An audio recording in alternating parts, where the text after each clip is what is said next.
On now. What's going on, guys? This is gonna be Boruto character analysis, specifically Boruto character analysis. I was about to say just Boruto analysis, but this is a Boro, like not Boruto, Boro analysis. And Boro is absolute trash. Like he as a villain, he only serves like one purpose, which in the manga it's even better, but I'm talking about the anime right now. So you have people like Deepa, anime only, but he posed a challenge for the Team 7, and he made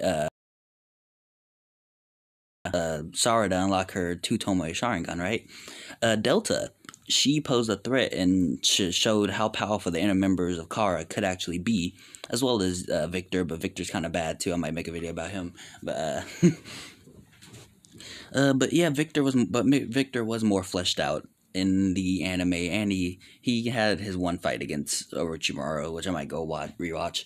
But yeah, I mean those two are out the way. Delta, she brought in she's mostly the one who brought in how powerful the inner members of Kara actually are, as they can stand up against even while he's suppressed. Suppressed could mean that he's just not using any big jutsu because Naruto could easily blow up the village, but it shows how powerful the inner members of Kara really are because she was able to stand up against six past Sage Biju mode Naruto. And while yes, he was suppressed, once he got serious, he started actually botting her. But I mean, once Jigen came, right? Jigen, the leader and strongest member of Kara, minus yeah, I might as well just say there's gonna be Boruto manga spoilers in this video. Uh, but yeah, minus certain people. But for right now, all the anime knows, Jigen is definitely the strongest, and well, he bodied Naruto and Sasuke while they were both working together. So yeah, Boro gets beat by a couple of kids. He's probably holding back until his core gets taken out in the newest episode of I think it's 207. So yeah, his core gets taken out, and then he starts getting big and stuff, but like he doesn't kill anybody. I don't see him as a threat, honestly. He gets bodied by a couple of kids, and mostly relies on his hacks, which is his mist, his virus, and his regeneration, and his lava style. So if you can like just dodge lava style with how these Genin level people, which yeah, they're all probably at least Chunin level, if not higher, but still like they're all like 12-year-old kids except for Kawaki. Dodging his lava style, right? They can damage him enough to make him regenerate at all. And then with Mitsuki's help, they already neutralize his virus. So, Boro, yeah, maybe to anyone else that isn't, someone like Mitsuki or Orochimaru or Sakura or Tsunade who can, like, tend to his virus,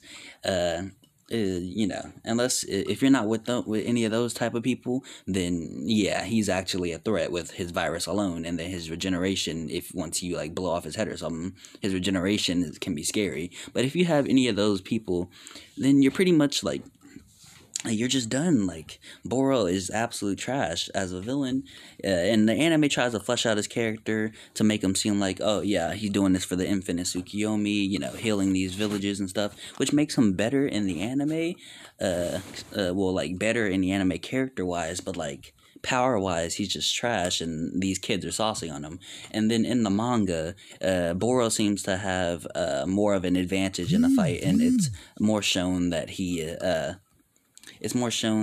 has more control over the fight, and they really need to pull out some teamwork and some really overpowered jutsu like Sarada's Chidori to take out his core, which Sarada in the manga had three Tomoe Sharingan, and with the three Tomoe Sharingan is the only thing that could see his virus, so that made him more of a threat because you needed the three Tomoe or like some type of dojutsu, but since Sarada had the three Tomoe, you can assume that anything lower, you can't see it. So in the anime, they kind of nerf Boro in terms of power, but they flesh him out in terms of character. But in the manga, he's more powerful in terms of power because you need at least a three Tomoe Sharingan to actually see the virus. And then you also need somebody to like Mitsuki or Orochimaru to actually heal or like help get like Boro's antivirus that's inside of his bloodstream.